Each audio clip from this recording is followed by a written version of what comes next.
Amados hermanos, quiero saludarlos en la paz del Señor Jesucristo, dar muchas gracias a Dios por estos minutos que nos concede y quiero entrar en materia.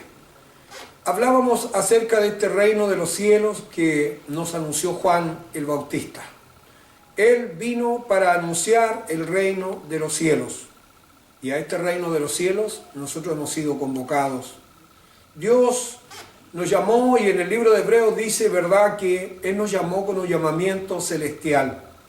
Es decir, el llamado que tenemos no proviene de un hombre, de una mujer, sino de Dios mismo, quien nos conoce desde el vientre de nuestra madre. Ahora, cuando nosotros venimos, hemos confesado a Jesús y lo hemos recibido como el Señor de nuestra vida, ingresamos en este reino. Pero ahora tenemos que comprender que este reino celestial de justicia tiene reglas propias y que hay uno, ¿verdad?, que manda y gobierna sobre este reino. El Señor Jesús, ¿verdad?, nos dice que la autoridad que Él tiene viene del Padre y que Él tiene que predicarnos y enseñarnos todas las cosas que el Padre le mandó hacer. San Pablo, hablando, ¿verdad?, con el rey Agripa, en el capítulo 26 del libro de los Hechos de los Apóstoles, le cuenta, ¿verdad?, cómo es su conversión, cómo llega ese momento cuando el Señor se le aparece, cuando él va camino de Damasco, y le dice que el Señor le habló, ¿verdad?, a través de esa visión que él tuvo, y esta es parte de las palabras que el Señor le refiere, capítulo 26, verso 18 del libro de los Hechos, para que abra sus ojos, para que se conviertan de las tinieblas a la luz y de la potestad de Satanás a Dios, para que reciban por la fe que es en mí perdón de pecado y herencia entre los santificados. Ahora, al recibir a Jesús en nuestro corazón y confesarlo como el Señor de nuestra vida, como dice, ¿verdad?, el libro de Romanos, en el capítulo 10, desde el verso 8 en adelante, al recibirlo como nuestro Señor, como nuestro Salvador, entramos, ¿verdad?, en este reino, ¿verdad?, que el mundo no lo puede percibir. Pablo le enseña, ¿verdad?, a los hermanos de Corinto en la primera carta, ¿verdad?, en el capítulo 2, verso 14, y le dice, pero el hombre natural no percibe las cosas que son del Espíritu de Dios, porque para él son locura, y no las puede entender porque se han de discernir espiritualmente.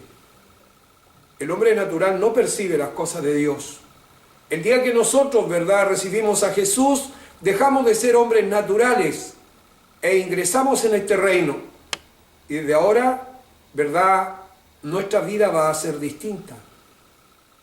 Vamos a cambiar. Tenemos un imperativo de Dios, hacer morir lo terrenal.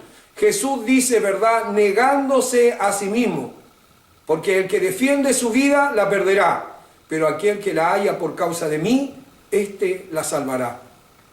Estimado hermano, de pronto, ¿verdad?, creemos que el Evangelio es una religión y pretendemos, ¿verdad?, que Dios obre en algunos aspectos que nosotros quisiéramos, pero otras cosas que queden tal cual están, porque a nosotros nos parecen bien.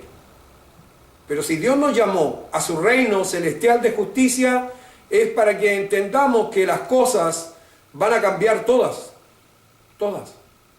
Cuando el Señor Jesús nos enseña la primera oración, Él nos dice, Padre nuestro, que estás en los cielos, santificado sea tu nombre, venga tu reino, y agrega, hágase tu voluntad.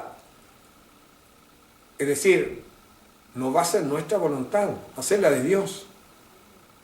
Y aquí vamos a tener que aprender a caminar como discípulos dentro de la obra de Dios, del reino de los cielos. Aquí vamos a encontrarnos en medio de la congregación evangélica, donde hay otros que van en el mismo camino. Normalmente, para la naturaleza del hombre, vamos a encontrar enemigos dentro de la congregación. Pero ellos no son nuestros enemigos, son nuestros hermanos. Tienen el mismo llamado que nosotros, el mismo imperativo de Dios, el poder, ¿verdad?, desarrollarse espiritualmente para hacer morir lo que está en nosotros, esas obras de la carne, ¿verdad?, que se oponen a que el Espíritu de Dios tome el control de nuestra vida. Ese va a ser un problema ahora si es que no entendemos a qué fuimos llamados. Hemos sido llamados para ser instruidos como discípulos, es decir, como alumnos. Pero Dios espera que nosotros demos, ¿verdad?, réditos. Dios espera que nosotros, ¿verdad?, prosperemos, avancemos, aprendamos que somos discípulos. ¿Sabe? Este paso del hombre natural que recibe a Jesús y que viene a la congregación evangélica como discípulo, necesita ser instruido, pero también necesita disponer su espíritu, alma y cuerpo. Necesita disponer todo su ser y entender que está siendo instruido y que hay metas que hay que cumplir. En el discipulado, nosotros vemos, ¿verdad?, en el capítulo 9, por ejemplo, del libro de Lucas, cuando el Señor Dios Todopoderoso, ¿verdad?, el Señor Jesús, le da instrucciones a los discípulos. Y las instrucciones, ¿verdad?, sorprenden a cualquiera. Dice, habiendo reunido a sus 12 discípulos, les dio poder y autoridad sobre todos los demonios y para sanar enfermedades. Y los envió a predicar el reino de Dios y a sanar a los enfermos. Y les dijo, no toméis nada para el camino, ni bordón, ni alforja, ni pan, ni dinero, ni llevéis 2 túnicas. Estimado hermano, a nosotros a veces nos preocupa más la provisión. Y a veces vemos, ¿verdad?, con estupor, con asombro, como algunas congregaciones se dedican a ser sociales. Y llamemos sociales completos, empanadas y cosas semejantes para tener dinero. El Señor no nos mandó a hacer eso. Nos mandó a instruirnos, a predicar el Evangelio. El que provee es Él.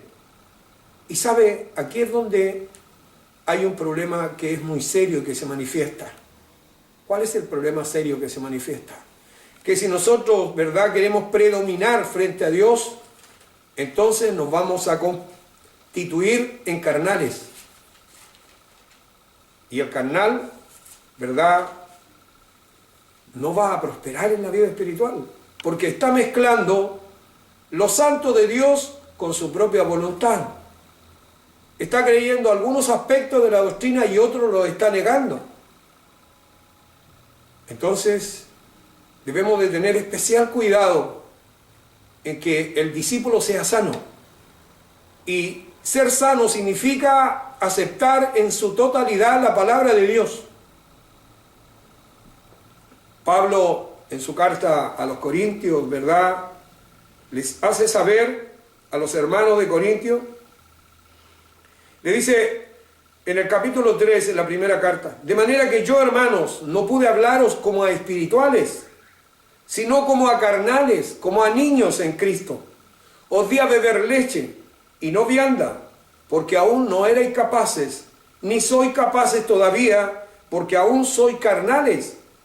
Pues habiendo entre vosotros celos, contiendas y disensiones, pregunta, ¿no sois carnales y andáis como hombres? La preocupación de Pablo, ¿verdad?, es que estas cosas las dejaran, que quedaran de lado. Nosotros tenemos que mirar a Cristo por sobre todas las cosas. Él es el varón perfecto.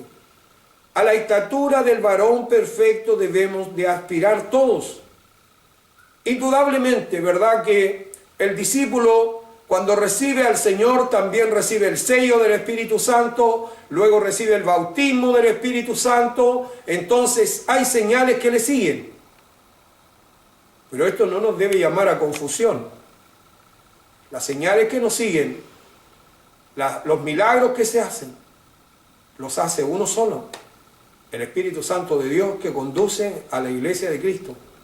Quiero saludarle, hermano, y bendecirlo en el nombre del Señor. Amén.